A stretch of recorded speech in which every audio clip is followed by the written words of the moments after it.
అచ్చ తెలుగు కథలు వినడానికి విచ్చేసిన శ్రోతలందరికీ మీ కృష్ణమ్మ కథలు ఛానల్ తరపున స్వాగతం, సుస్వాగతం.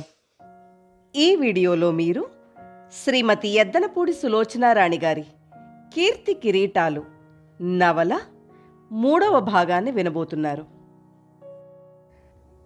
రవీంద్ర భారతి ఎన్నడూ ఎరగనంత వైభవంగా రంగురంగుల దీపాలతో కళకళలాడిపోతోంది.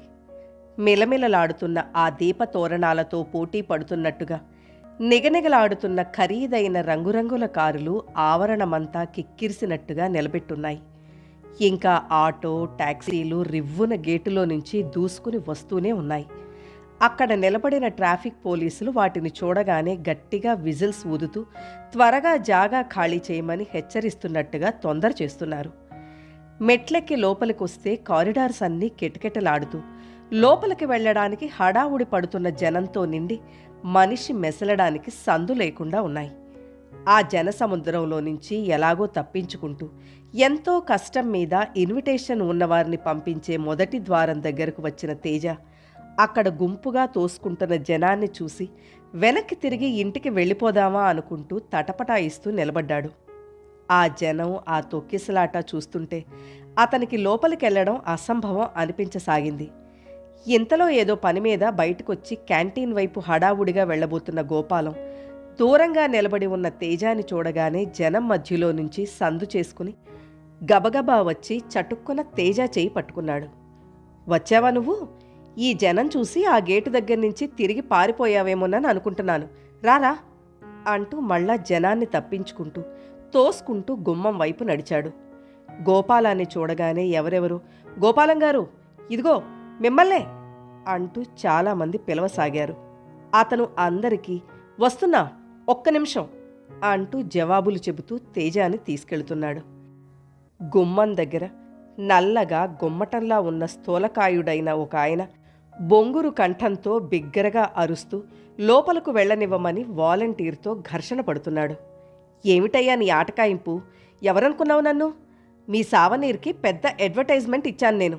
ఇదిగో ఆ ఇందిరమ్మగారు ఈ ఇన్విటేషన్ ఇచ్చి 10 సార్లు రమ్మనమని మరీ మరీ చెప్తే వచ్చాను. లోపలికి వెళ్ళడానికి వీల్లేదంటావేమిటి నువ్వు? లోపల ఖాళీ లేదండి, నన్నేం చేయమంటారు? అప్పటికే ఇలాంటి వాళ్లతో విసిగెత్తిపోయి ఉన్న అతను కసిరినట్టుగా చిరాకు పడ్డాడు. లోపలికి రానియకపోతే ఈ బోర్డు ఇన్విటేషన్ మాకెందుకయ్యా, మీ ముఖానే కొట్టుకోండి. ఆయన సర్రున దాన్ని చించి మొక్కలు చేసి ఆ వాలంటీర్ మీద గిరాటు కొట్టాడు. ఇదిగో మర్యాదగా ప్రవర్తించండి. వాలంటీర్ కళ్ళెర చేశాడు. ఏమిటయ్యా, నీకు మర్యాద చేయడానికి నువ్వేమైనా అల్లుడువా? అప్పటికే ఈ గలాభా చూసిన గోపాలం తేజ చెయ్యి గట్టిగా పట్టుకుని వదలకుండానే జనంలోకి తోసుకుంటూ అక్కడికొచ్చాడు. ఏమిటి సేట్ గారు, ఏమైంది అన్నాడు. ఏమిటా, నా బొందయింది. అడ్వర్టైజ్మెంట్ కోసం మేకల్లా మా వెంటబడి తిరిగారు.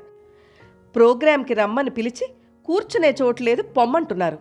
మీరయ్యా బతక నేర్చిన వాళ్ళు. ఇన్విటేషన్ ఉన్న వాళ్ళకి కుర్చీలు లేవు, టికెట్ కొన్న వాళ్ళకి ఉన్నాయన్నమాట. అవునులే, వాళ్ళను కూర్చోనియకపోతే మీ మూతి మీసాలు తెగ్గేయరు మరి. ఈ మాటకి అక్కడున్న వాళ్ళంతా గొల్లున నవ్వారు. చాలా బాగా చెప్పారండి. టికెట్ ఉన్నవారిని గుమ్మం గుండా లోపలికి ఎలా పంపిస్తున్నారో చూడండి. ఇన్విటేషన్ ఉన్న మనల్ని మాత్రం వెనక్కి పొమ్మంటున్నారు. పిలిచి పరాభవం చేస్తున్నారు వీళ్ళు అన్నాడు ఇంకో పెద్ద మనిషి. ఇదిగో శేషు, సేట్ని లోపలికి వెళ్ళని గోపాలం వాలంటీర్తో చెప్పాడు. వెళ్ళి ఎవరినెత్తిన కూర్చుంటాడండి ఈయన?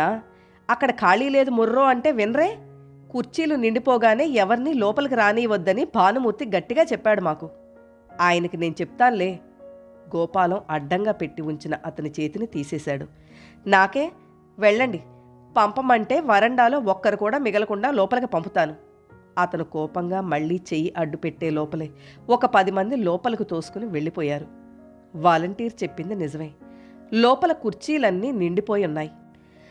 గోపాలం అంతా కలియ చూసి 3వ వరుసలో మొదట్లోనే కూర్చుని ఉన్న ఒక దంపతుల్ని, వారి పక్కన కూర్చుని ఉన్న 5 ఏళ్ల పాపని ఒళ్ళోకి తీసుకోమని బతిమలాడాడు. మేం మా పాపకు కూడా టికెట్ కొన్నామండి అంది ఆవిడ కరుగ్గా. స్టేజీ లోపల మైక్లో నుంచి డాన్స్ ప్రారంభమవుతున్నట్టుగా పరిచయ వాక్యాలు వినిపిస్తున్నాయి. గోపాలం ఆవిడ భర్తని బతిమలాడాడు. చాలా రష్గా ఉంది, ప్లీజ్ కాస్త కోఆపరేట్ చేయండి. ఆ భర్త ఏమనుకున్నాడో ఏమో ఆ పిల్లని తీసుకుని ఒడిలో కూర్చోపెట్టుకున్నాడు. మీరెందుకండి దాన్ని లేపారు? మనం టికెట్ కొన్నామని చెప్పాంగా అందావిడ. ష్, ఊరుకోవే, మనం నిజంగా కొనలేదుగా. టికెట్ చూపించమంటే ఆయన కంఠం తగ్గించి అన్నాడు. సేట్ గారు కుర్చీలో ఇరుక్కుంటున్నట్టుగా కూర్చుంటూ, అబ్బో, ఇలాంటి డ్యాన్సులు ఎన్నో చూశాను అన్నాడు. నాట్యం ప్రారంభానికి సూచనగా మృదంగ ధ్వని, ఫిడేలు, వేణువు, వాయిద్యాలు మొదలైనాయి. గోపాలం తేజ చెయ్యి పట్టుకుని త్వరగా అక్కడికి దగ్గరలో కుడివైపుగా మెట్ల మీద నుంచి పరిగెత్తిస్తున్నట్టుగా స్టేజీ లోపలికి లాక్కుపోయాడు. అక్కడ సావిత్రి స్టేజీకి ఎడమవైపున ప్రేక్షకులకి కాస్త కనిపించేట్టుగా కూర్చుని పాటకి సిద్ధమవుతోంది. నువ్విక్కడే నిలబడు, నేను కుర్చీ ఏదైనా దొరుకుతుందేమో చూస్తాను. గోపాలం తేజ చేయి వదిలి అవతలికి వెళ్ళాడు. అతను 4 అడుగులు వేశాడో లేదో ఒక బట్టతల ఆయన ఎదురొచ్చి అతని చేయి పట్టుకుని అర్జెంట్ పని మీద అన్నట్టుగా మళ్లీ మెట్ల మీద నుంచి కిందకి లాక్కుపోయాడు. తేజాకి ఆ వాతావరణం, ఆ లైట్లు, ఆ సందడి, ఆ జనం చూస్తే ఉక్కిరి బిక్కిరి అయినట్టుగా అదో లోకంలోకి వచ్చి పడినట్టుగా ఉంది. తెర తీశారు. వాతాపి గణపతిం భజే వాయిద్యాల తోడుతూ సావిత్రి పాట ప్రారంభమైంది. స్టేజీ మీద నటరాజు విగ్రహం ఉంది. దాని దిగువన చిన్న వినాయకుడి బొమ్మ ఉంది. అక్కడ అగరొత్తులు వెలిగించున్నాయి. తెర తీయగానే ప్రారంభం అవుతూనే దోసుల నిండా పూలతో స్టేజీ చివర నుంచి తటిల్లతల రంగస్థలం మీదకి వచ్చిన స్వర్ణ నటరాజ విగ్రహం దగ్గరకు వెళ్ళి మోకరిల్లి పూలు ఉంచి చేతులెత్తి జోడించి నమస్కరించింది. మరుక్షణం లేచి నడుం మీద చేతులు ఆనించుకుని సభికులకు అభిముఖంగా తిరిగింది. తేజ ఒక్క నిమిషం ఆ పరిసరాలు, తన ఉనికి, సర్వస్వం మర్చిపోయినట్టుగా పాలరాతి విగ్రహం ప్రాణం పోసుకుని సజీవంగా మారి నాట్యం చేస్తున్నట్టుగా ఉన్న స్వర్ణమూర్తినే చూస్తూ నిలబడిపోయాడు. నీలం కలయిక గల కంచిపట్టు చీరకి ఎర్రటి పెద్ద జరీ అంచు ఎంతో అందాన్నిచ్చింది. స్వర్ణ నాట్యం చేస్తూ వెలుగు రేఖలా స్టేజీ మీద కదులుతుంటే ఆ చీర ఒక్కోసారి పసుపు, మరోసారి నిండు నీలంలా రంగులు మార్చుకుంటోంది. స్వర్ణ తల మీద, నుదుటున, చెవులకి, మెడలో కైదండలకి, ముంజేతులకి, చేతివేళ్లకి అలంకరించి ఉన్న కెంపులు, పచ్చలు, నీలాలు పొదిగిన నగలు ఆ లైటు వెలుగులో ధగధగలాడుతూ కళ్ళకి మిరుమిట్లు గొలుపుతున్నాయి.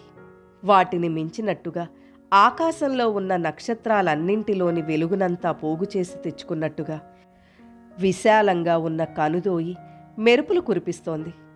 పక్కకు పడితే చేతి చివర్ల వరకు వచ్చేటట్టున్న పొడుగాటి పూలజడ అసలు అందమంతా నాలోనే ఉందన్నట్టుగా గర్వంగా ఊగిసలాడుతోంది. గుమ్మం దగ్గర నిలబడిన వాలంటీర్లు తమ డ్యూటీని మర్చిపోయినట్టుగా నాట్యం చూస్తున్నారు. లోపలికి రావాలని తహతహలాడుతున్న జనం ఆ మాటే మర్చిపోయినట్టుగా ఒకరి భుజాల మీద నుంచి ఇంకొకరు తొంగి చూస్తూ నిలబడున్నారు. పూజానాట్యం ముగిసి బాలగోపాలం తరంగం ప్రారంభమైంది.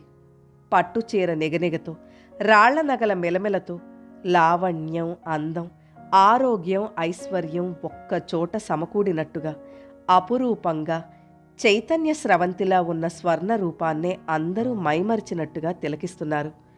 మృదంగ శబ్దానికి చేతులు లయబద్ధంగా తిప్పటంలో, సున్నితంగా పాదాలు ఎత్తివేయటంలో, ముఖం అలవోకగా పక్కకు తిప్పి క్రీగంట ప్రేక్షకుల్ని చూడడంలో, నాట్యంలో వివిధ భంగిమల్ని ప్రదర్శించడంలో స్వర్ణ తనకి సాటి ఎవరూ లేరని నిరూపిస్తున్నట్టుగా నర్తిస్తోంది. నాట్యశాస్త్రం తెలిసిన పండితులకి ఆమె అభినయం, పడుతున్న ముద్రలు చాలా శాస్త్రబద్ధంగా, తప్పు పట్టలేనట్టుగా, ప్రశంసలు కురిపించేట్టుగా ఉన్నాయి. నాట్యం తెలిసిన వాళ్ళకి ఆ శరీర లావణ్యం చూసి ముగ్ధులయ్యేట్టుగా, ఏ దేవకన్యనో చూస్తున్నామా అనుకుని వివసులయ్యేట్టుగా ఉంది. స్వర్ణ చిట్ట చివరి ఐటెం భామాకలాపం నృత్యం చేయసాగింది. స్టేజీ మీద భామనే సత్య భామనే అంటూ నాట్యం చేస్తున్న స్వర్ణ అక్కడున్న వందలాది ప్రేక్షకుల హృదయ ద్వారాలని తట్టి వారికి రసాత్మకమైన సంతృప్తి కలిగించింది. దానికి దర్పణంగా వారి కనుపాపల్లో ప్రతిబింబంగా మారి 1000 రూపాలుగా నిలిచినట్టుగా ఉంది. ఆ క్షణంలో అందరూ స్టేజీ మీద స్వర్ణని చూడడం లేదు.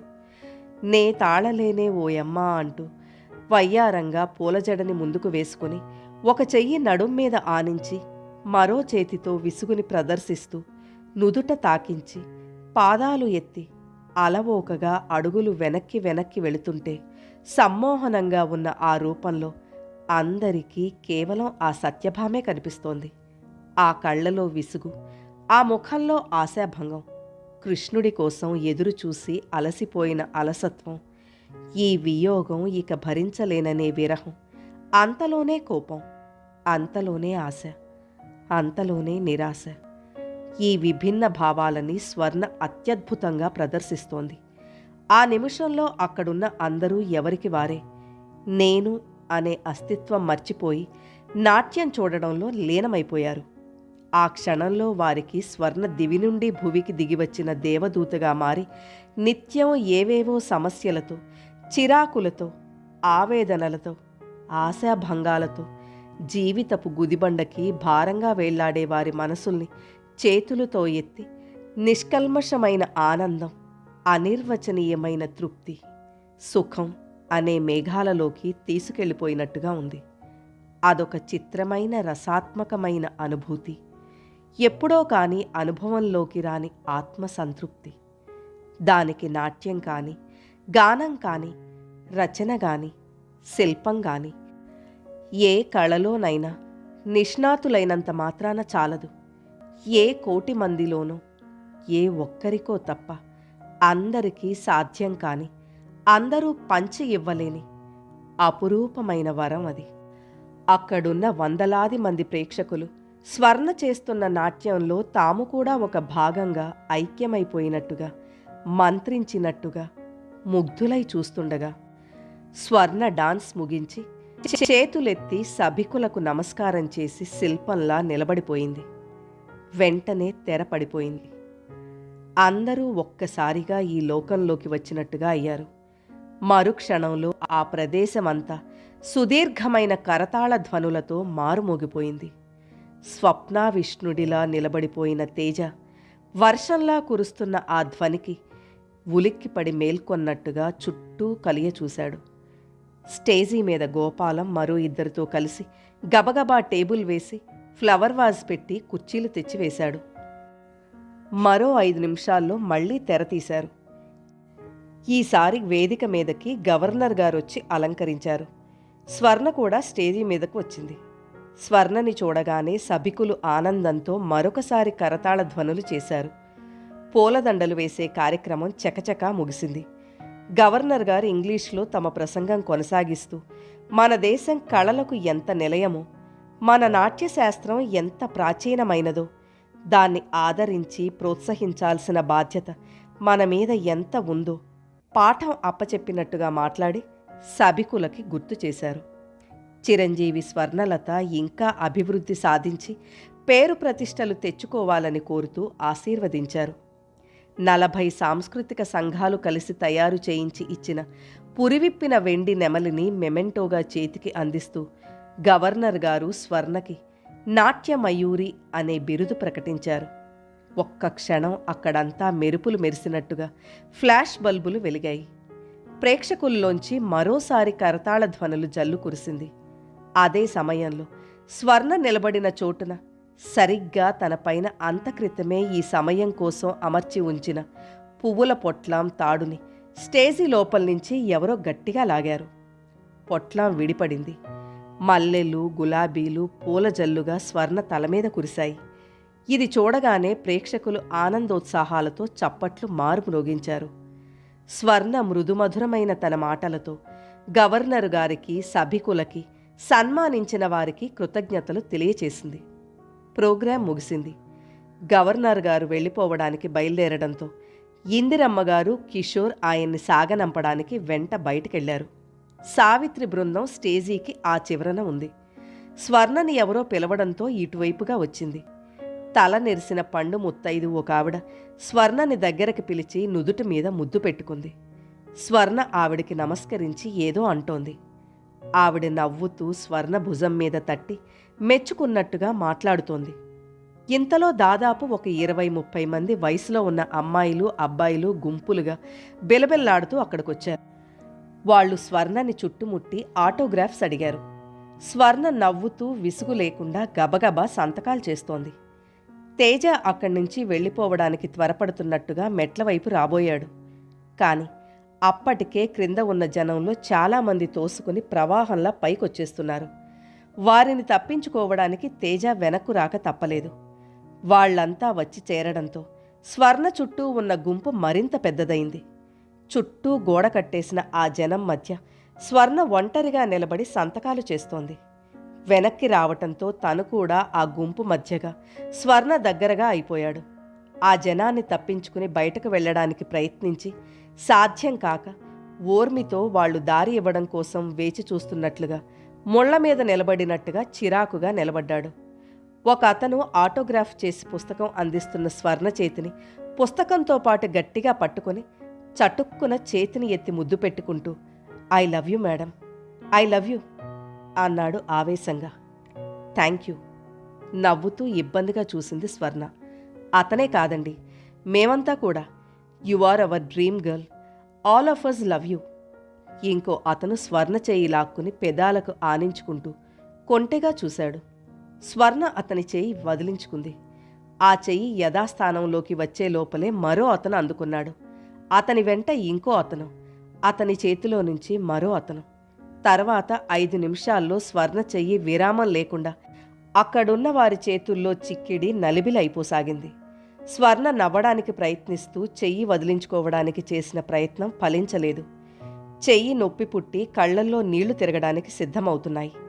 గవర్నర్ గారిని పంపి కిషోర్, ఇందిరమ్మ, గోపాలం తిరిగి స్టేజీ వైపు గబగబా వస్తున్నారు.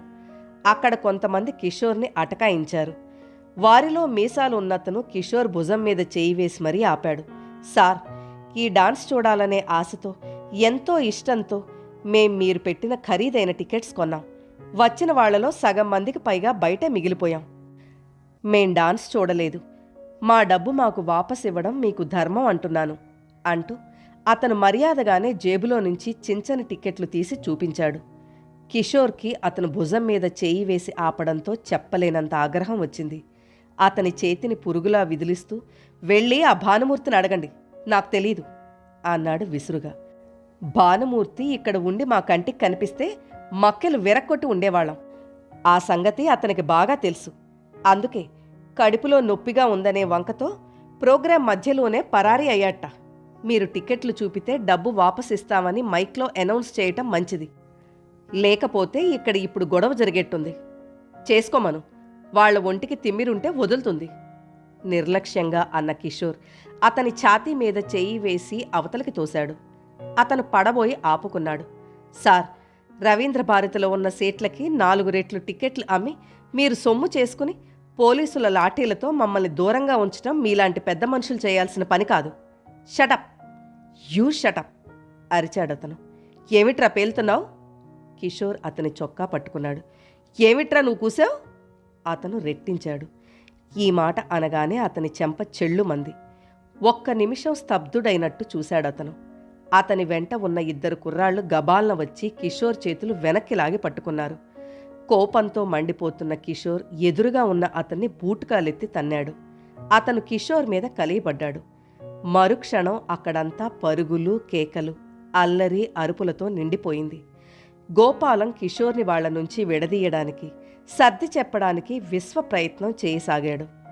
కింద నుంచి ఒక అతను స్టేజీ మీద ఉన్నవారిని ఉద్దేశించి "అరే శ్యామ్, వీళ్లు మన శంకర్ని బూటుకాలతో తన్నారు.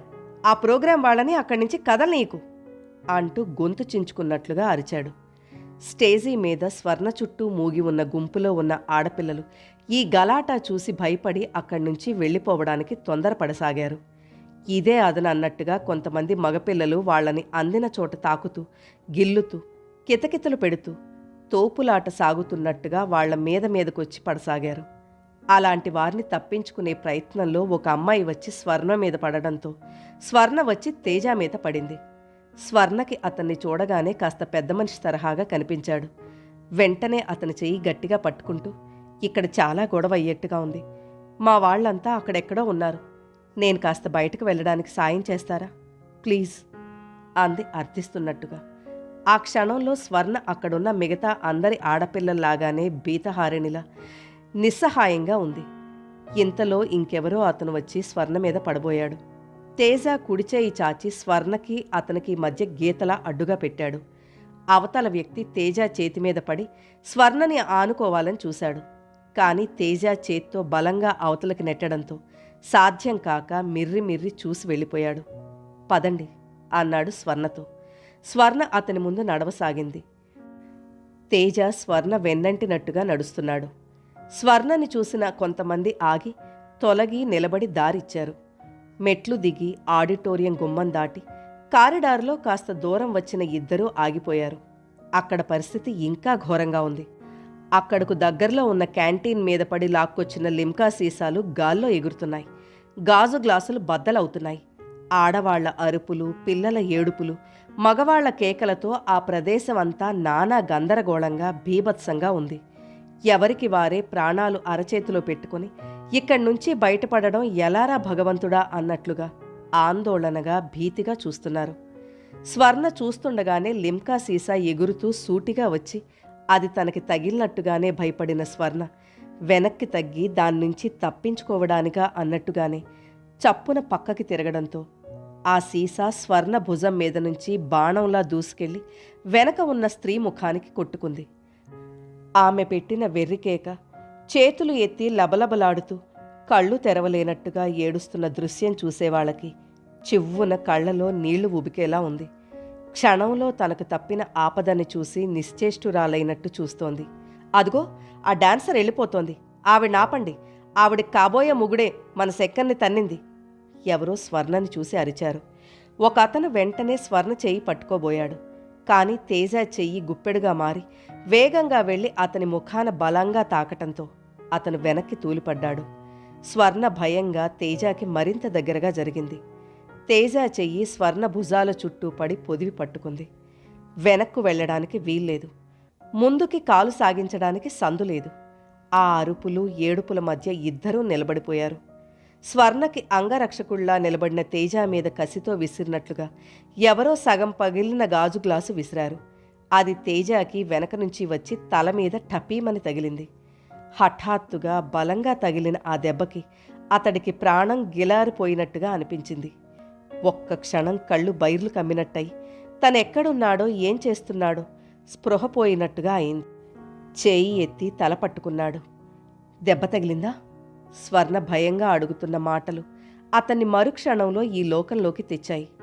పళ్ల బిగువున ఆ బాధని నిగ్రహించుకుని మళ్లీ స్వర్ణ భుజాల చుట్టూ చెయ్యి వేశాడు. స్వర్ణ అతని చేతిని గట్టిగా పట్టుకుని ఒక్కొక్క అడుగే వేస్తోంది.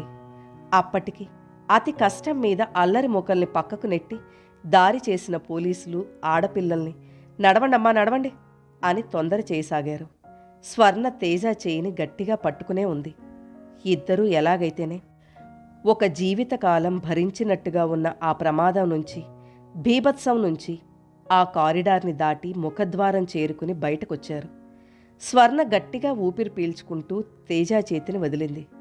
స్వర్ణని చూడగానే అక్కడ గుంపుని చెల్లా చెదురు చేస్తున్న ఒక పోలీస్ అధికారి మీరిలా రండమ్మా అంటూ చెయ్యి అందుకున్నాడు. స్వర్ణ గబగబా అతనితో వెళ్ళింది.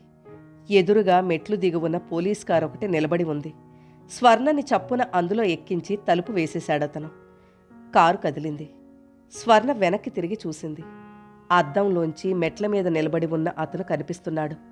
అయ్యో, థ్యాంక్స్ అయినా చెప్పలేదు. స్వర్ణ మనసు నొచ్చుకుంది.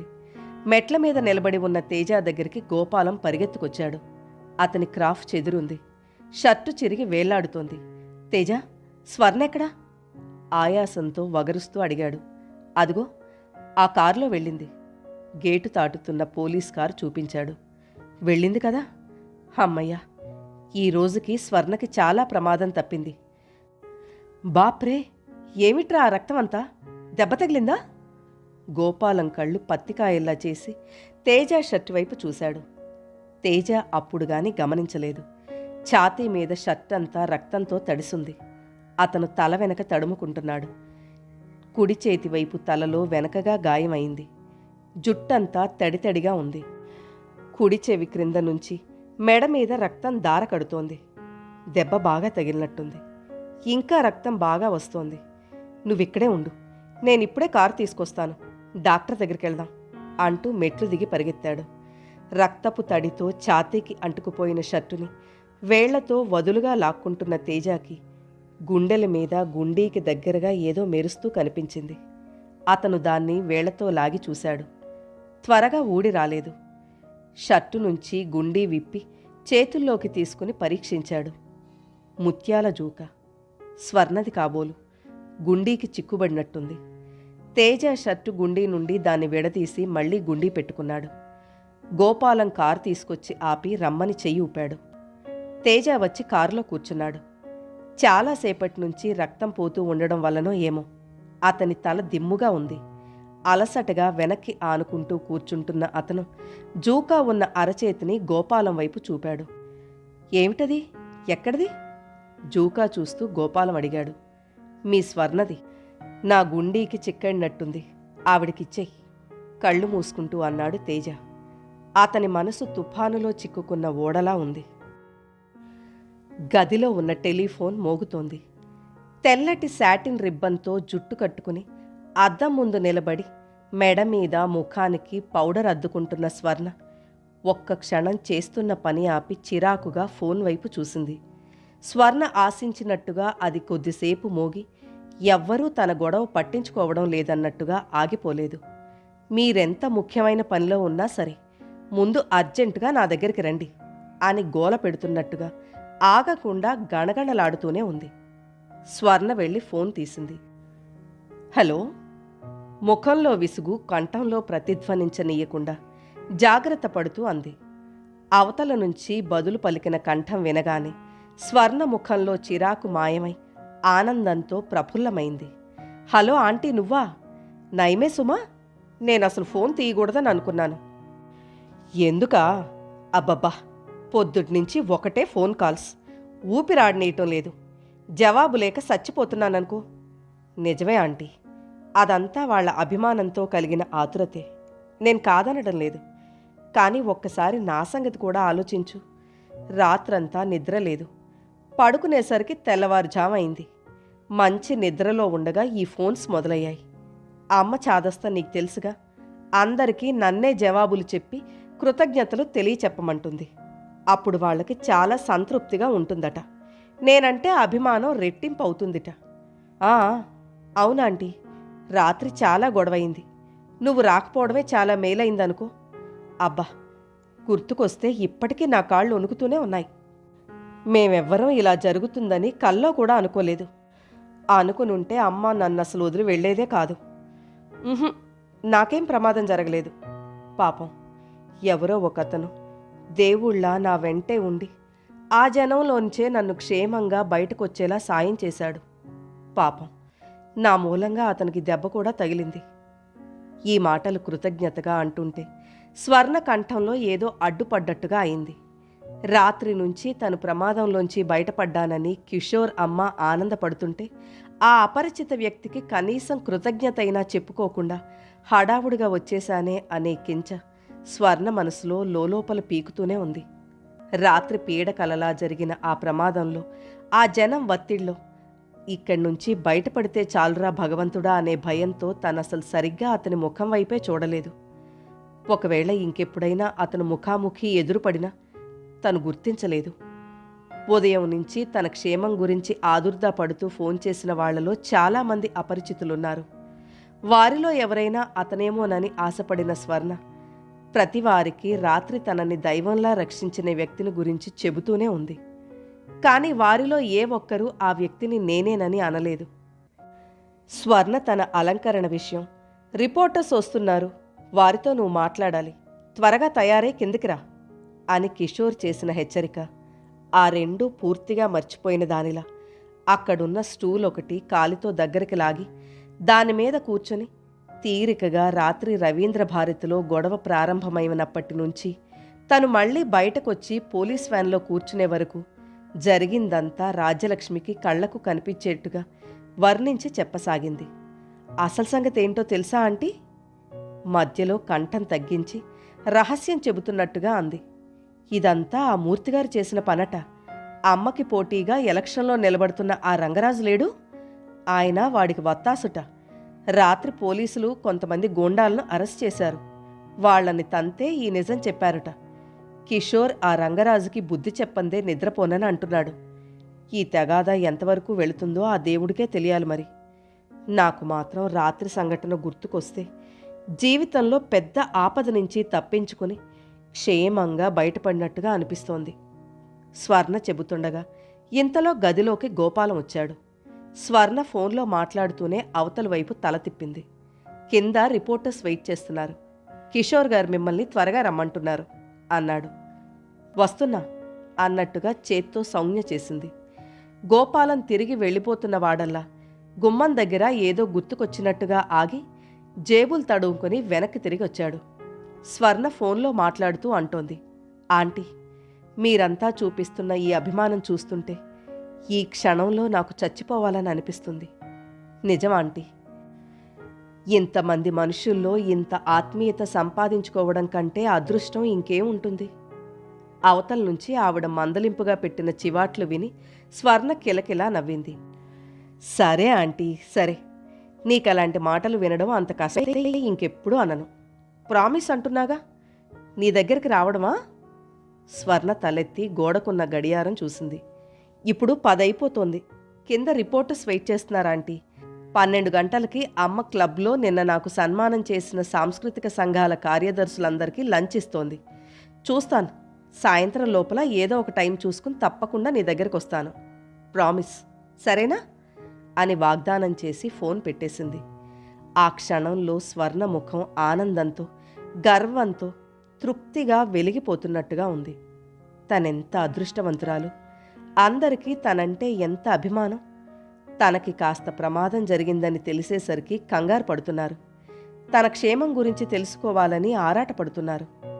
అందరూ తన మీద వర్షంలా కురిపిస్తున్న ఈ వాత్సల్యం, అభిమానం చూసి స్వర్ణ మనసు ఆర్ద్రమవుతోంది. స్వర్ణ కళ్ళు అప్రయత్నంగా టెలిఫోన్ పక్కనే ఉన్న ఫ్లవర్ వేజ్ మీద నిలిచాయి. చేతి పనితనంతో అందంగా ఉన్న ఫ్లవర్ వేజ్ నిండా విరగబూసిన ఎర్ర గులాబీలు నిండుగా, గుత్తిగా బంధించబడి ఉన్నాయి.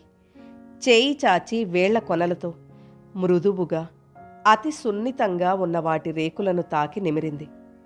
కిషోర్ ఉదయం వచ్చి నిద్రపోతున్న తనని చేతులు పట్టి లాగి లేవదీసి కూర్చోపెట్టి ఈ పూలగుత్తి చేతుల్లో పెట్టాడు.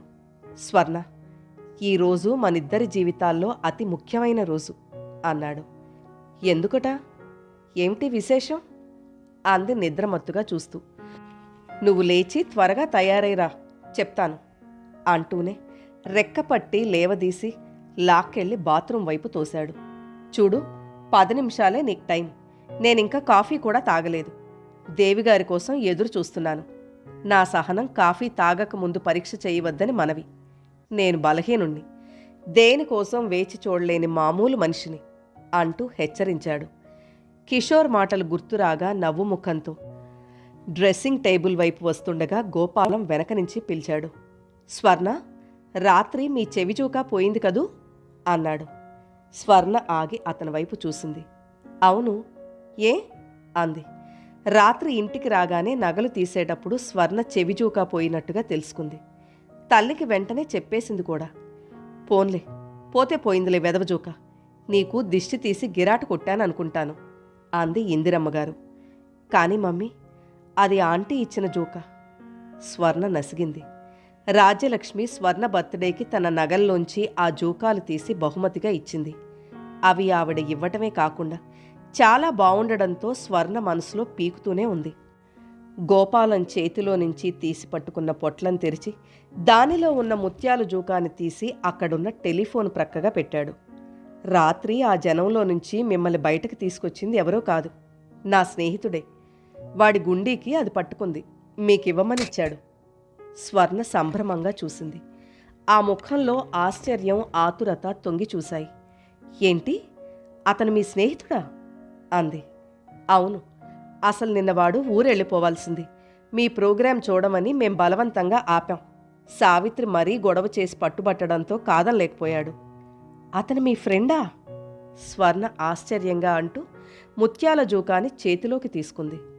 ఆ క్షణంలో స్వర్ణకి 2 విధాలుగా పట్టరాని ఆనందంగా అనిపించింది. ఒకటి, అతనెవరో తెలిసింది. రెండోది, తనకెంతో అపురూపమైన ముత్యాల జూకా పోయిందనుకున్నది దొరికింది. మీ ఫ్రెండ్కి నా డబుల్ థ్యాంక్స్ చెప్పండి. ఉన్నాడా ఊళ్ళో వెళ్ళిపోయాడా? ఉన్నాడు. రాత్రి ఆ గొడవలో వాడి తలకి దెబ్బ తగిలింది. పొద్దుట కొద్దిగా జ్వరం కూడా వచ్చింది. వాడెళ్ళిపోతానన్నాడు కానీ మేమే కదలనీయలేదు. ఆ, అవును కదూ. స్వర్ణ కళ్ల ముందు హఠాత్తుగా రక్తంతో తడిసిన షర్టుతో మెట్ల మీద నిలబడిపోయిన అతని మూర్తి మెదిలింది. దెబ్బ బాగా తగిలిందా? డాక్టర్కి చూపించారా? లేకపోతే నేను మా డాక్టర్ని పంపించనా? గబగబా ఫోన్ వైపు వెళ్ళబోయింది. గోపాలం వారించాడు. రాత్రి నాకు తెలిసిన డాక్టర్ దగ్గరికి వెళ్ళి కట్టు కట్టించాను. పర్వాలేదు. కింద వాళ్ళంతా మీకోసం వెయిట్ చేస్తున్నారు. మీరు త్వరగా రండి. ఇప్పుడే ఒక్క క్షణంలో వచ్చేస్తున్నానని చెప్పండి. నేను సాయంత్రం మా ఆంటీ దగ్గరకు ఏదో ఒక వేళలో తప్పకుండా వస్తానని చెప్పాను. ఆవిడ దగ్గరకు వెళ్ళేటప్పుడు మీ ఇంటికి వస్తానన్నానని సావిత్రికి చెప్పండి. సావిత్రితో నేను ఒక మంచి వార్త వినిపించడానికి వస్తున్నానని, నాకు స్వీట్స్ రెడీగా ఉంచమన్నానని కూడా చెప్పండి అంది. గోపాలం తల ఊపాడు. అతను గదిలో నుంచి వెళ్ళిపోతుండగా ఇందిరమ్మగారు లోపలికొచ్చింది. స్వర్ణ ఆవిడ్ని చూడగానే ఆనందంగా, మమ్మీ, ఇదిగో చూసావా, నా ముత్యాల జూక దొరికింది. రాత్రి నన్ను ఆ జనంలో నుంచి రక్షించింది ఎవరో కాదు, మన గోపాలంగారి స్నేహితుడట అంది. ఇందిరమ్మ మనసుని ఇంకేదో ఆలోచన రేకెత్తిచ్చినట్టుగా ఉండడంతో ఆవిడ అలాగా అని తలాడించిందే తప్ప ఆ వార్త పట్ల అంతగా కుతూహలం కనబరచలేదు. సీరియస్గా ఉన్న తల్లి ముఖం చూడగానే స్వర్ణకి తను చాలా ఆలస్యం చేసిన విషయం గుర్తుకొచ్చింది. క్షమార్పణ కోరుతున్నట్టుగా గారాబంగా చూస్తూ, సారీ మమ్మీ, చాలా లేట్ చేశాను కదూ. ఆంటీ ఫోన్ చేసింది. ఆవిడతో మాట్లాడుతుంటే ఆలస్యం అయిపోయింది. ఇప్పుడే వచ్చేస్తున్నాను. అయిపోయింది. గబగబా అంటూ వెళ్ళి అల్మెరా తెరిచి అందులో నుంచి నగల పెట్టె తీసి ముత్యాల జూకా తీసుకుంది. నిలువుటద్దం దగ్గరకొచ్చి వాటిని చెవులకి పెట్టుకుంటూ ఉంటే స్వర్ణకి చాలా తృప్తిగా అనిపించింది. మనిషి మనసు మహాచిత్రమైంది. కొన్ని ఊహలు చాలా సిల్లీవి అని తెలిసి కూడా వాటికి బానిసలవుతూ ఉంటాం. రాజలక్ష్మి ఇచ్చిన ఈ ముత్యాల జూకాలంటే స్వర్ణకి ఎందుకో కాని అపరిమితమైన ఇష్టం ఏర్పడింది. తనకి చాలా ఇష్టమైన ఆ జూకాని పోగొట్టుకోవడంతో స్వర్ణ మనసులో ఏదో చెప్పరాని శంకని రేకెత్తిచ్చినట్లయింది. ఉన్న జూకాని చూపించి మరోటి చేయించుకోవాలని స్వర్ణ రాత్రి నిశ్చయించుకుంది. కానీ పోయిన వస్తువుని తిరిగి చేయించుకున్నాననే ఆనందం కంటే పోగొట్టుకున్న దాన్ని తిరిగి పొందాననే తృప్తి అధికం అనిపించసాగింది. గబగబా అలంకరణ ముగించేసి ఫారిన్ పర్ఫ్యూమ్ కొద్దిగా స్ప్రే చేసుకుని చకచకా చెప్పులేసుకునొచ్చిన స్వర్ణ, పదమ్మా అంది. కానీ ఇందిరమ్మగారు కిందకి వెళ్ళడానికి తొందరపడ్డం లేదు. ఆవిడ అందాల రాశిలా ఉన్న కూతుర్ని ఒక్కసారిగా కళ్ళారా సంతృప్తిగా చూసుకుంది. తర్వాత స్వర్ణ చేతి మీద చేయి వేస్తూ, చూడు స్వర్ణ, నీతో ముఖ్యమైన విషయం మాట్లాడ్డానికి వచ్చాను అంది. ఇప్పుడా? ఏంటి మమ్మీ అది? ఈ రిపోర్టర్స్ నిన్ను పెళ్లి విషయం అడుగుతారేమో. నువ్వు చాలా జాగ్రత్తగా జవాబు చెప్పాలి. ఇప్పుడప్పుడే నాకు పెళ్లి ఇష్టం లేదు, నాట్యం నా మొదటి ధ్యేయం అని చెప్పాలి నువ్వు. స్వర్ణ కళ్ళు రెపరెపలాడినాయి. గుండెలు కొట్టుకునే వేగం హెచ్చయింది. ఉదయం కాఫీ తాగుతుండగా కిషోర్ దీనికి పూర్తిగా విరుద్ధంగా తన దగ్గర నుంచి వాగ్దానం తీసుకున్నాడు. అతను నిద్రలేపి త్వరగా రమ్మనమని బాత్రూంలోకి తోసిన వెంటనే స్వర్ణ చకచక ముఖం కడుక్కుని బయటకొచ్చేసింది. అప్పటికే వంట మనిషి కాఫీ తెచ్చి అక్కడ పెట్టెళ్ళాడు. కిషోర్ తనే స్వయంగా కప్పులో కాఫీ పోసి తెచ్చి స్వర్ణ చేతికిచ్చాడు. 9 గంటలకి రిపోర్టర్స్ స్వర్ణని ఇంటర్వ్యూ తీసుకోవడానికి వస్తున్నారని, వాళ్లు తప్పకుండా పెళ్లి సంగతి ఎత్తుతారని స్వర్ణకి కాబోయే భర్తగా తనని చెప్పేయమని కోరాడు. స్వర్ణ బుగ్గల్లో గులాబీలు పూసినట్టయింది. అమ్మకి చెప్పొద్దు అంది. కాని కిషోర్ అంగీకరించలేదు. ఇందిరమ్మని ఆశ్చర్యపరుద్దామని అన్నాడు. ఇది ఆవిడ ఊహించని విషయం ఏమీ కాదని, ప్రోత్సహిస్తుందే తప్ప నిరాకరించదని అన్నాడు. స్వర్ణ ఈరోజు హఠాత్తుగా ఈ అభీష్టం తెలిపితే ఈ వార్త అందరికీ కుతూహలంగా ఉంటుంది. మనం చేసే ఏ పనైనా ఉత్సాహంగా, మెరుపు మెరిసినట్టుగా, పిడుగు పడినట్టుగా అందరూ ఉలిక్కి పడేలా ఉండాలన్నాడు కిషోర్. ఫారిన్ టూర్ వెళ్లే ముందే వివాహం జరగడం మంచిది. అంటే పెళ్లి చేసుకునెళితే ఇద్దరి మధ్య అరమరికలుండకుండా హాయిగా ఆనందంగా గడపవచ్చునని చెప్పాడు. స్వర్ణ ఆలోచించింది. తల్లి కిషోర్ అంటే చూపే అభిమానం, చనువు ఇన్ని రోజులుగా గమనిస్తూ వచ్చిన స్వర్ణకి ఇందులో తల్లిని బాధ పెట్టేది ఏదీ లేదనిపించింది. అడిగిన దానికి సమాధానం లేకుండా తలదించుకుని చూపులు నేల మీదకి వాల్చుకుని బొమ్మలా నిలబడిన కూతుర్ని తదేకంగా గమనించిన ఇందిరమ్మగారు తాను చెప్పిన మాట స్వర్ణకి అంతగా నచ్చలేదని గ్రహించింది. అందుకే మరింత అనునయంగా నచ్చ చెప్తున్నట్టుగా అంది.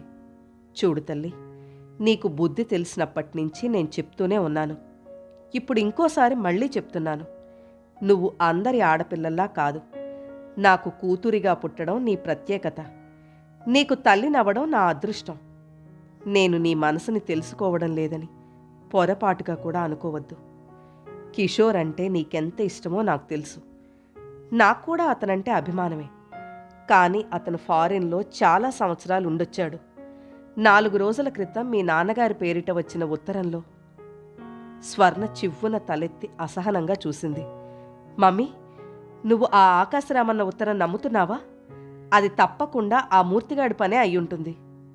అయితే నాకంటే సంతోషించేవాళ్ళు ఎవరూ ఉండరు. అవ్వాలనే నేను కూడా కోరుకుంటున్నాను. అయినా కూడా మనం జాగ్రత్త పడ్డంలో తప్పేం లేదు. బోస్టన్లో ఒక ఆవిడుంది. ఆవిడకి మన ఆంటీ వాళ్ళు బాగా పరిచయమే. నేను ఆవిడకి ఉత్తరం వ్రాసి కనుక్కుంటాను. ఈ లోపల నువ్వు మాత్రం తొందరపడొద్దు.